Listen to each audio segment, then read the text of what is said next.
Welcome to the Standard Deviations podcast, presented by Orion Advisor Solutions and hosted by Dr. Daniel Crosby, Orion's Chief Behavioral Officer and New York Times best-selling author. Today's investors expect more than a transaction. They want a relationship. Show how your firm merges EQ and IQ with Orion's Pfau 20, a new shareable assessment developed by Dr. Daniel Crosby that provides you with emotional and attitudinal insights into clients to facilitate more meaningful investing conversations from day one. Get started today at orion.com/Pfau 20. Hello and welcome to the Standard Deviations podcast. I am your host, Dr. Daniel Crosby, and today I'm joined by Dr. Michael Finke, Professor of Wealth Management and Director at the Granum Center for Financial Security and the Frank M. Engle Distinguished Chair in Economic Security at the American College of Financial Services. Now, Michael is making me look bad because while I only have one bachelor's degree and one PhD, he has two of each. So he's here to share that big brain wisdom with us today. Welcome to the show, sir. Daniel, let me give you a little bit of background on how the second PhD happened, because it wasn't because I was overly smart or anything or ambitious. I started out as a food consumption researcher. So I got a degree in consumer economics, and my goal as a researcher was to understand what motivated people to eat healthy foods. And I got interested in finance because I saw this amazing correlation between wealth accumulation and healthy eating. So people who tended to eat healthy diets also tended to exercise. They also tended to accumulate greater wealth. And I wanted to know a little bit about why that was happening, because I thought that might give me some insight. If I understood finance theory, I could get some insight into explaining why people ate better diets. So that was my motivation. I actually took a PhD class in investments theory back in 2002. And after the class ended, the professor took me aside and said, Michael, you obviously love this stuff. You could make a lot more money as a finance researcher than you can as a food consumption researcher. So that's how I ended up in this field. But it's a little bit of background on how I'm trained. I'm trained basically as an empirical economist. I study human behavior in an economic context. And by the way, the same thing that motivates people oftentimes to accumulate wealth is the same thing that motivates them to eat a healthy diet or to exercise. And that is that each are an investment, and they are an investment in the future. We exercise because we expect to, the rewards to exercise are not that great. You get sweaty and smelly, and it takes up time, and it's hard. Nobody really wants to do it that much. I mean, some weird people enjoy it, but not me. I exercise so that I can maintain my health, but it is a future orientation that motivates me to do that. And it's the same thing that motivates people to, instead of spending money today, put it aside in some sort of an account and then watch that account grow so that you can spend it in the future. That's the economic motivation for saving. It is that's the way we define saving. It's taking spending today and pushing spending into the future. And it's the same thing that should motivate people to save for retirement. They should save because they're sacrificing today in order to live better in the future. And as an aside, people don't do that. If you actually look at the data, what you see is that people save money. A lot of people have this programmed habit of thrift. They get to retirement, they have this big nest egg that they've built. And if you ask them, are you comfortable seeing that nest egg get smaller in order to lead the lifestyle that you had hoped for? They will say, no, I want to preserve that nest egg. I want to keep it as much as I possibly can. And to an economist, that makes no sense. That's completely irrational. Why would you do that? Why would you sacrifice during your working years so that you can get to retirement and then sit around and watch your nest egg get larger and not actually spend it? Like, what is the whole point of that? But I think that so many of us, and you talk about psychological problems, I think a psychological problem that we've yet to overcome, both in this field and among retirees, is that you save the money in order to spend it. It's called using a goal-based approach to retirement planning. You have two goals in retirement. You can either pass your money on to someone else, or you can spend it yourself and enjoy life more. But oftentimes people live their life as if there's a third option that doesn't exist. When I talk to retirees, I ask them, how are you spending money? And they'll tell me things like, I'm being very careful. I'm going to the 2-for-1 dinners, or I'm staying in that, the penalty box room on the cruise that nobody wants to stay in. And I'm doing it so that I can preserve that nest egg. And then I ask them, well, you must really want to give that money to your kids. And oftentimes they say, no, I helped them pay for college. They're doing really well. Why are you then not spending the money that you saved? And I think that part of the job of a financial advisor is, frankly, to help people actually feel comfortable seeing the nest egg get smaller if that's their goal. But it's so easy for a financial advisor to scare people into wanting to preserve their savings, or to reinforce this idea that your identity is somehow tied to the size of your nest egg, which I think people get wrapped up in that, and it can lead to suboptimal behavior in retirement. Well, there's so much wrapped up in that statement, right? There's loss aversion. There's probably some death denial probably mixed in there a little bit. I mean, there's things like conflating the size of your bank account with your worth as a human. I mean, there's all of these things. There's all of these psychological complications. That may be a reason to have you back to talk just about that. I find myself as a behavioral finance guy, I find myself using diet, nutrition, exercise as analogies for spending, saving, investing all the time, because as you pointed out, both sort of have at their core short-term pay for long-term payoff. As you looked into the connection, and as you found that the people who are generally in good health are also good at building wealth, do you have any breakdown from like a biopsychosocial framework of how much of that is hereditary, how much of that is sort of educational or learned or volitional? Are some people just good at this and some are not, or is this a learnable skill?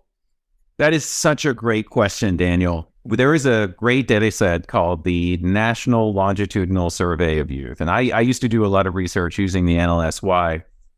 In that data set, and it follows individuals from when they were teenagers to today, now they're in their 50s, there were questions that they asked when the participants were teenagers. So, for example, there's a series of questions that are related to forward-thinking types of behavior, things like, drug use and when was your first sexual experience, and are you exercising? All these things that you can actually turn into a single instrument that is a representative of forward thinking. Are you a forward thinking kind of person? And if you grab that instrument and then use that to predict wealth accumulation later on in life, it is the single strongest predictor of wealth accumulation later on in life. Why is that?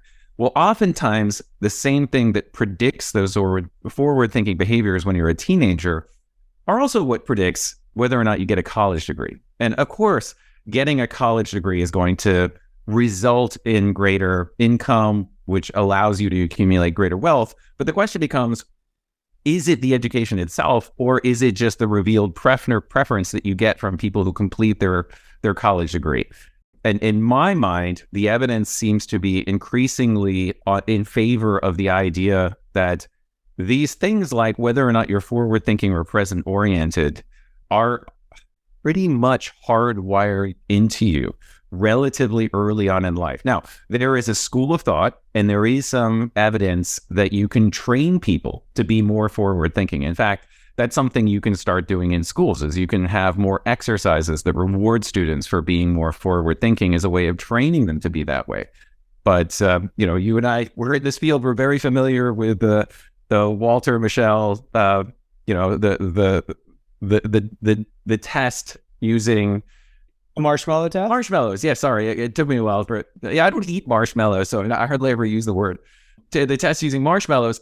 And of course, that's predictive of later life success. And if you look at those kids, you can see that very early on in life, we are predisposed to either be the kind of person who's very good at managing their present term, because we all face this challenge. Like the present version of ourselves wants fun. We want sugar and we want the joy of eating the marshmallow, but we have to find a way to defer that gratification. And it's that ability to defer gratification, those skills that we can develop relatively early on in life, which have such a big impact on outcomes later on in life. And I tell you that by the time you're in your 50s or 60s, I don't think an advisor benefits from making someone feel worse about the financial decisions that they're making. I think by that time, they've developed habits.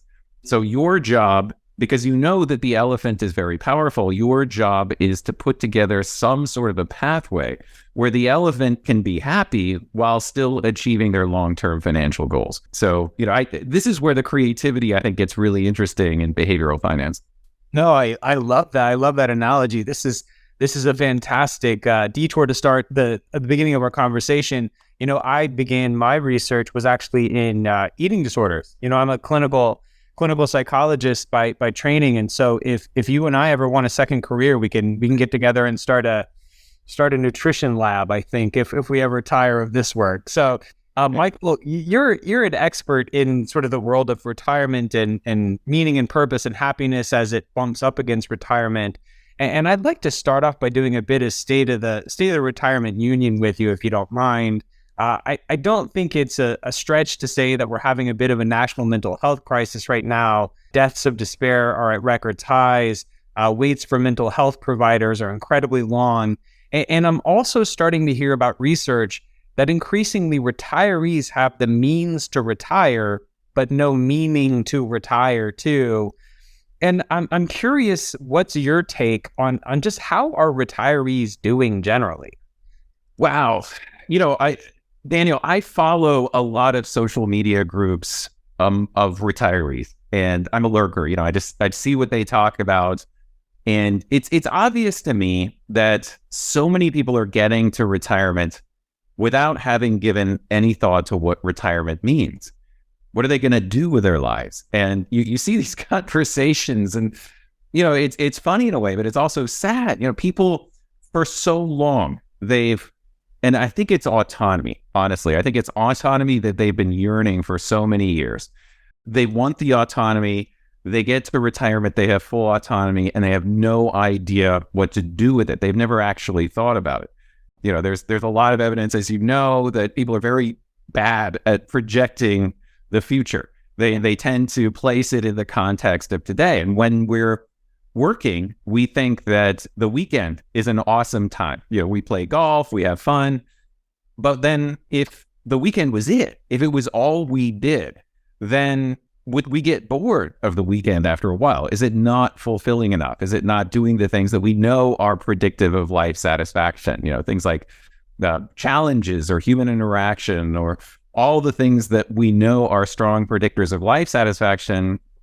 If we don't structure our retirement appropriately, we're not going to get those. I see a lot of unsuccessful retirements, and I see people who get it right, and I feel like the people who get it right know things that the people who are doing it wrong don't know. What are some of the things that they know? I think they understand the importance of habit and structure. And the other thing they understand is that they can still work, that autonomy doesn't mean not working anymore. Some of my favorite retirees are, in fact, some of the adjunct faculty that we have here at the American College. These are people who worked their whole life in the financial industry. They retire. They try to figure out what they can do that's fulfilling. And then they come back to the college and they serve as an instructor for students, or they help us put together content because they are a subject matter expert. But what I love about them is that the ones who are doing it right, autonomy is everything. So when I try to give them more responsibility, they say no. And they can't, because, and I think that's one of the benefits of saving, is that it gives you autonomy in retirement. It allows you to decide, I want to work at this part-time job, I want to do this, but I don't need the money. I can do something else if I want to. Now, I think where the failure happens is that people have developed these skills that they're good at, but they don't have an outlet for them. They never have anything that they're doing in the course of the day that gives them that flow that we know human beings need, that flow where they can take that skill that they're good at they can do it as much as they want, that's giving them enjoyment, and then they can not do it anymore if they want to. I mean, that's the autonomy that you gain, and it doesn't have to be from retirement. This is something that retirement research, Wade Pfau and I talk about a lot, is like, what are we looking for? What are we trying to do with our own professional careers? Neither of us are anywhere close to retirement, but what we want is autonomy. We want the flexibility to be able to say no to things that we don't necessarily want to do. That is the end goal. The end goal is not to have the freedom to do nothing and then do nothing, because that doesn't make anybody happy. And I think that financial services companies, when they put together a brochure of what retirees do, I actually have a collection on my computer of photographs of couples sitting on the beach in beach chairs, facing the ocean, holding hands, I have maybe 50 or 60 of these photographs because it is such a cliched idea of what retirees are supposed to be doing. But the reality is that if you do that and you sit there at the beach in your beach chair and you're watching the waves come in, I don't know about you, but after about 15 minutes, I'm done. Like I'm bored. I've got to do something else. Then again, that's the problem with imagination. We think that if we get a house in the woods or if we're sitting on the ocean, that's going to be enough. That's going to make us happy. But there's no evidence that that's true. Yeah, I love what you said. So first of all, you've appealed very directly to my own biases, because that's how I think about money. Is I always want to work. I mean, I want to work my whole life, but I want to have sufficient financial resources to say no to low quality work or work that's not consistent with a broader mission. And when you think about these different models of happiness and human flourishing, right? You've got the positive psychology model that, like, yes, in retirement, you do have more free time to do more fun stuff. That's good. But you have less engagement, less contact with the relationships, perhaps less meaning, less achievement. All of these things that make us happy, we've sort of over-indexed on the freedom dimension and forgotten about the relational and the advancement and the purpose and the mastery and these other things that matter too. I've read your writing on the 3 pillars of retirement satisfaction. Can you tell us what they are and spend a little time unpacking what can be done about the non-financial ones to help us prepare for the non-financial dimensions of retirement that I think are often overlooked? Yeah, when you run a regression, so let's take a step back and say, what is it? What is a regression? So a regression, one of the things we worry about is, are some of these things highly correlated? So is it that someone who exercises is more likely to have more money? Or is it someone that is married and has a higher quality relationship also more likely to have more money and to be in better health, et cetera? So we run what's known as a multivariate analysis. And what the multivariate analysis does is it tries to pull out the unique contribution of each of these characteristics to retirement satisfaction. So the Healthy Retirement Study is a fantastic longitudinal data set, which means it follows retirees over time. There's a lot of interesting things to talk about there, how things change over time. But it has a great variable on life satisfaction. It's multifaceted. It's very reliable. And then it also has good questions on relationships and financial information, also things related to health. And what I find is that the 3 pillars, I call them the 3 pillars because when you run regressions, you know that there's a cluster of 3 different variables that are going to consistently be the strongest predictor of satisfaction in retirement. And those are, 1, health. Obviously, health is important because if you're in better health, you're going to have a more satisfying retirement because it lets you do so many more things. And I think that all of the 3 things, the underlying characteristic that ties them together is something that I talked about earlier on. And each is an investment.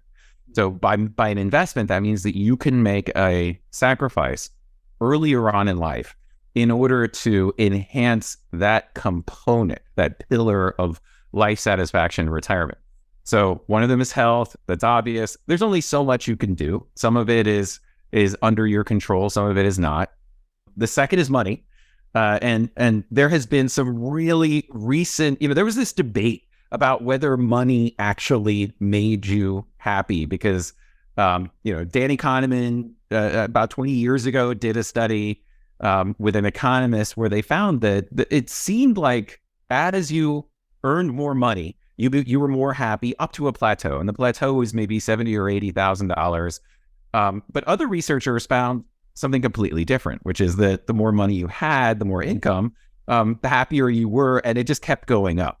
And so there was a really fascinating article that was done recently by the original authors and the other authors. And what they found was that there was a confound that they hadn't taken into account in the data. And that is that people who are unhappy are made happier by money up to a very low point. And after that point, they continue to remain miserable. But that people who are generally happy, the more money they have, the happier they get. So one of the questions you have to ask yourself are you miserable? In which case, money is not going to have much of an impact on happiness. But if you're generally a happier, more positive, optimistic person, then the money is actually an input into doing stuff that is going to make you more happy. And remember, money it's just green paper. It has this imaginary value that we place on it, or it's numbers on a computer screen. The money itself is not what provides value. It is the access to stuff, to experiences, to, you can hire other people's time, you can buy physical things with it. But how you use your money is also very important. And there's a lot of great research that shows that people who are smart about how they use money are consistently more happy than people who spend money on the wrong things, the things that ultimately do not lead to greater life satisfaction. Now, in addition to health and money, of course, relationships consistently show up as the most significant predictor. The strongest single predictor of life satisfaction is the relationship that you have with your spouse or partner. So the person that you spend the most time with in retirement is that spouse. And if you have a positive relationship with them, that is the strongest predictor of retirement satisfaction. So again, that is an investment just like any other investment. Knowing how to have a positive, fulfilling relationship with your spouse. If you have a negative relationship with your spouse, it's also a significant but negative predictor of life satisfaction. So it's not just being married. It's being married to someone with whom you have a positive relationship with. And in fact, as a side note, when we broke it down by age group and gender, the happiest group of retirees is in fact women who get divorced between the ages of 60 and 65. They are the happiest retirees. And I think that relates to a problem that very often happens in a relationship when people retire. And that is that men tend to have a more limited social network. And oftentimes that social network revolves around their work. And women tend to do a better job of investing in relationships that they can then draw from in retirement outside of the workplace. And so what that means is that women oftentimes want to be able to maintain those relationships in retirement. Men all of a sudden become far more, in an opposite sex couple, they become far more reliant on their relationship with their wife. And the wife is often struggling to be able to manage her existing relationships and this perceived obligation that she has to her husband. And oftentimes they may not have developed the capabilities to spend all day with each other. They get married and they see each other for breakfast and dinner, but not necessarily for lunch. And developing those skills oftentimes, and I hate to stereotype, but oftentimes men just have not developed the same social skills that they need to have to be able to flourish in retirement. Women seem to be better at it. And it's one of the reasons why men tend to struggle more when their wives die than wives tend to struggle when their husbands die, because the men are so reliant on their wives as an input into social engagement. That's the bottom line here, is that human beings are programmed. We release endorphins when we interact with other human beings. So our brains are oftentimes, we think that we're in control, but basically we're subservient to the older part of our brains that's squirting out things like dopamine and making us happy. And our brains are programmed to make us happy by having stronger connections with a social group. That is, there's this great book called The Secret of Our Success, which is all about the idea that human beings have evolved. Our strength, the thing that makes us successful as a species is not necessarily that we're stronger or smarter. What we're able to do is we're able to create these very cohesive social units. That we can have, our brains, our prefrontal cortex is big enough to have a social unit of 150 people, in which case we can act collectively in a way that other animals can't. And that really is the secret of our success, which means that we've developed all of these skills to maintain that large social unit. And our bodies actually have responded physiologically to that by rewarding us for maintaining these more close social interactions. So if you recognize that, we're basically these big meat sacks that get rewarded with dopamine, then we can first of all, we can anticipate ways that the dopamine makes us unhappy. And we can also anticipate ways that dopamine makes us happy. And being more social is a way to make ourselves happy. So Michael, every time I go into a podcast, I go into it without a title. And now I'm left with a few possible options. Is it going to be Michael Finke, dopamine meat sacks, or is it going to be, hey ladies, want to be happy, lose that man in retirement? So no, that's all fascinating research, and it makes a lot of sense. So when it comes to relationships, it really is that spousal relationship that reigns supreme. I'm sure there's a halo effect to positive relationships generally, but that marital relationship, that partnership relationship is indeed the most important. Is that right? It is. That's the closest relationship. But let's talk about friends for a moment, because friends is also a significant predictor of life satisfaction.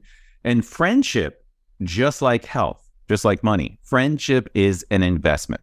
And it's something, my wife and I did this research together, and it's something that we have realized that has actually changed our behavior. This is, by the way, let's take it aside. This is the great thing about science. The more we understand about ourselves and what makes us happy, the more data we have, the better we're able to create a structure that allows us to get more enjoyment from our lives.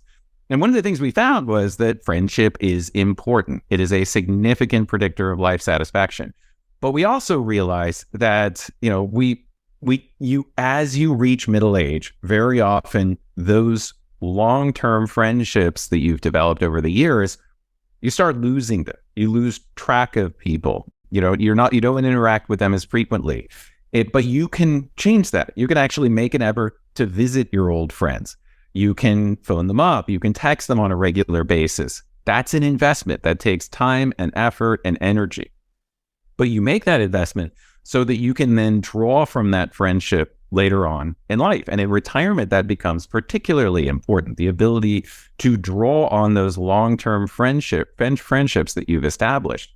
So that's an investment like anything else. And I think it's one of these aspects of life satisfaction that I was not aware of, that I knew it was important to maintain friendships, but I hadn't looked at the data. I hadn't stared it in the face and thought, am I doing as much as I should?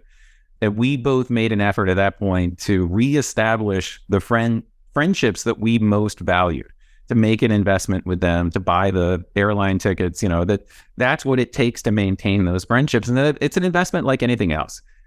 Why save that extra $1,000 in a 401k when instead I could pay the $1,000 for plane tickets to visit a friend and be able to maintain that relationship?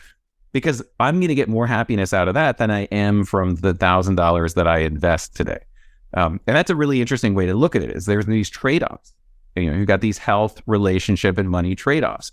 Now, obviously, more money tends to make people happier, but it is the combination of money and relationships and health. If you don't have your health, what use is the money? If you don't have the relationships, you have a lot of money, it doesn't necessarily make you happy. You have to be able to recognize that all of them are investments, and you combine all of them to achieve true satisfaction. Yeah, I love your take on sort of the utilitarian nature of good science, and I think especially good social science. This is all news the listeners can use. I mean, you've given us some real gems here about how to make yourselves happier, and viewing health, relationships, and finances as these investments and these three pillars of a happy retirement. It's very easy for me to look at my life and know which of those three I'm lacking on. right? It's friendships, right? That's where I think it's easy, as a parent of young children, as a busy professional, it's very hard in middle age to make these friendships thrive.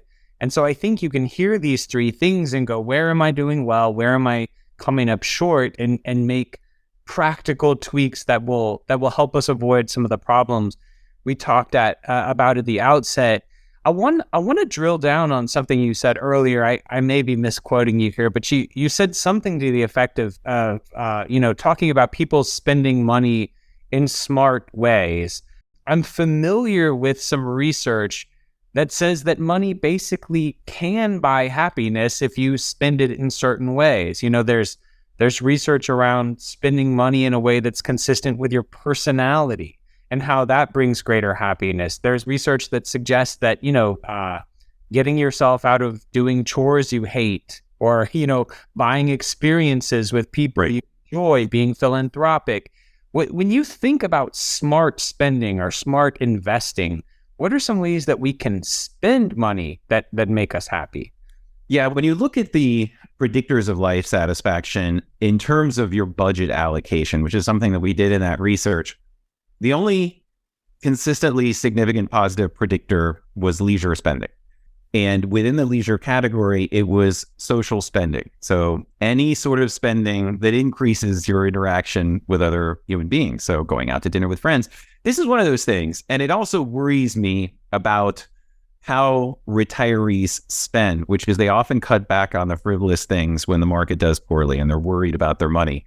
If you cut back on things like going out to eat with friends because it seems frivolous, you are cutting back on the most important predictor of life satisfaction, the thing that gets you the most happiness per dollar spent. So you have to be careful about how you spend the money and things. Now, I'm going to give you an example of a thing that I think is a good idea for men in particular to spend money on. And, I actually found this weird finding, which is spending money on cars that actually had a positive impact on satisfaction, but it wasn't that strong.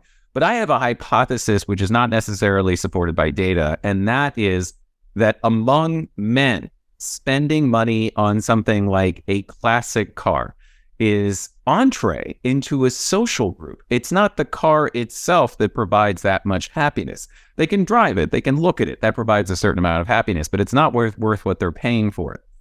What is worth it is that it makes them part of a social group. So they can go to Cars and Coffee and talk with other dudes, and they can talk with each other online, and they can develop friendships. This is an entree that was facilitated by buying a classic car, but it wasn't the classic car itself. It was what the classic car got them. And it's those things that actually created the life satisfaction. And the other example, I'm sure you've heard me give it, is RVs. That if you buy an RV in retirement, what do you buy? You're either buying entree into a life as a miserable truck driver, where you're going from one place to the other, and you're plugging in and you're spending money on gas, and it's not really an entree to a social activity. But there's another type of RVer who gets to the RV park. They put up the little sign that says what their name is. They sit outside in their lawn chairs and they meet other people, and they use it as an opportunity to enhance social interaction. If that's what you do, if you're RVing, then you're going to be far more satisfied than the kind of person that tries to see as many locations as possible and drives from one place to the other and hooks up and watches, cable TV. That is not going to make you happy. Now, the other thing that I've noticed on the boards, and now we're really getting off topic, is that one of the problems that men have is that they get addicted to negativity. So they sit in front of the TV, and the TV understands that the way to addict them to watching more TV is to use all these very simple tricks to try to get them worked up and mad at people. And, these tricks are really simple. And in fact, we've really refined these tricks in the internet age because we're very good at understanding what energizes people. And that negative energy is incredibly powerful. And if you can get people to just sit there and control them through that negative energy, and again, it's also a dopamine response, right? Because we are programmed as social beings. If there is an out group, then we get together and we fight the out group. We want to be able to maintain our own in group, this heterogeneous or this homogeneous in group, and we want to be able to exclude somebody else. And we're actually programmed to enjoy excluding someone else from our in group. I mean, that's just part of how we've evolved socially. And people can press those buttons online, and it creates this addiction among men who are not very good at real life social interactions. It makes them feel like they're part of a social group, and it gives them the dopamine push that they're after. It gives them something to live for, but what they're living for is also excluding every other human being in their life. Wow. I have seen that anecdotally play out again and again, and it's a great example again of how the research can inform us. I love the idea of a purchase as being an entree to sort of a larger good, right? Is this facilitating health? Is this facilitating relationships and connectedness? You can't see it here. I have a wall full of expensive guitars over here. And, it's like, yeah, on the one hand, how many do I need? But on the other hand, it's a way for me to connect with people and play with people and meet people and bond over a shared interest. And you, my friend, have given me a wonderful talking point that I'm bringing back to my wife now. And I will be buying a sports car and more guitars. No, I do think this is brilliant to say, is this just sort of a flashy show of excess? Or is this buying me passage into something with a little bit of psychological depth to it? I love that. And I think, Daniel, that's a great example, because if I bought the same guitar, or if I bought a really expensive guitar and put it on my wall, I would not get the same enjoyment out of it that you get, because you have capabilities. And that's what flow is all about, isn't it? Flow is all about using something that you're good at. And, when you're playing a song on the guitar, you're able to use your skill. It is hard, but not so hard that you don't enjoy it. Takes you away from the rest of life for a moment. You get something that I can't get from the guitar. That's another thing that I think we need to keep asking ourselves, because oftentimes we get encouraged to buy stuff that just for the sake that it's expensive, or to be a signal of status. Yeah. But that signal of status, there's no evidence that that's really going to make us any happier. In fact, it can do things like exclude us. People don't want to be around us because we're so materialistic. That is a really bad way to spend money. You can have lots of money and spend it on the wrong things and be no more happy. It's not like money in and of itself is going to make you happier. Yeah. Are you using that wealth to bring people closer, or to push people away with that status? The last question, Michael, if you could just give one or two practical examples. I mean, you are the expert of experts, for crying out loud. You got 2 PhDs in this. What do you do differently? I know you're years off from retirement, but how do you live your life differently as a result of the research you've done and the research you've consumed in this area? Well, I mean, let's also talk about this idea of recognizing that oftentimes we have ideas about money that are not necessarily going to help us be happy. So my dad was a war immigrant. He had a very different attitude toward money. It was the more you accumulated, the more you saved, the more thrift that you revealed to others, the more moral you were. Yeah. And, to me, I have had to get over that the money is a tool. And if I don't use it, then I have failed in the game of life. I'm not going to live forever. There are these things that I can do in my life to be able to get the most out of it, things I want to achieve. And the money is just there as a way to get there. It provides a certain amount of security, but at some point, it's either going to get spent by me or it's going to get spent by somebody else. So don't wait to invest in these things that I know are going to bring me happiness for a time when I might not be able to enjoy it. We talked about the idea of death and how this other thing that human beings are programmed not to want to think about, and that's death. There's a great piece of art which is a dead shark in a huge aquarium full of formaldehyde, and you're supposed to walk by the dead shark and be reminded of your own mortality. And the title of the piece of art is "The Impossibility of Death in the Mind of the Living." I love that title because it's reminding us, using art to remind us that in our own brains, we cannot accept the possibility that we're not going to live forever. And that often leads to decisions that are suboptimal because we're constantly waiting for that time when we're truly going to be happy. And the time is actually now. We don't know how many more weeks we have, how many more days we have in life. And I've tried to reframe my way of thinking to be more accepting of the idea that I need to spend need to spend money for enjoyment in life because I'm not going to live forever. Yeah, this is, the greatest religious and philosophical traditions in the world. Many of them have this thread of sort of an awareness of death that runs through them, whether it's existentialism or stoicism or whatever, right? It's not a depressing thing. It's actually an enlivening thing. Wittgenstein, I quote this all the time, but Wittgenstein, the philosopher, was asked how we could live fuller lives, and he said, spend more time in graveyards. And, when you walk through a graveyard, you're reminded of your own mortality, and you also see what's on the headstones, right? It's mother, father, beloved brother. It's relationships and the things that matter, and it's not all this fluff.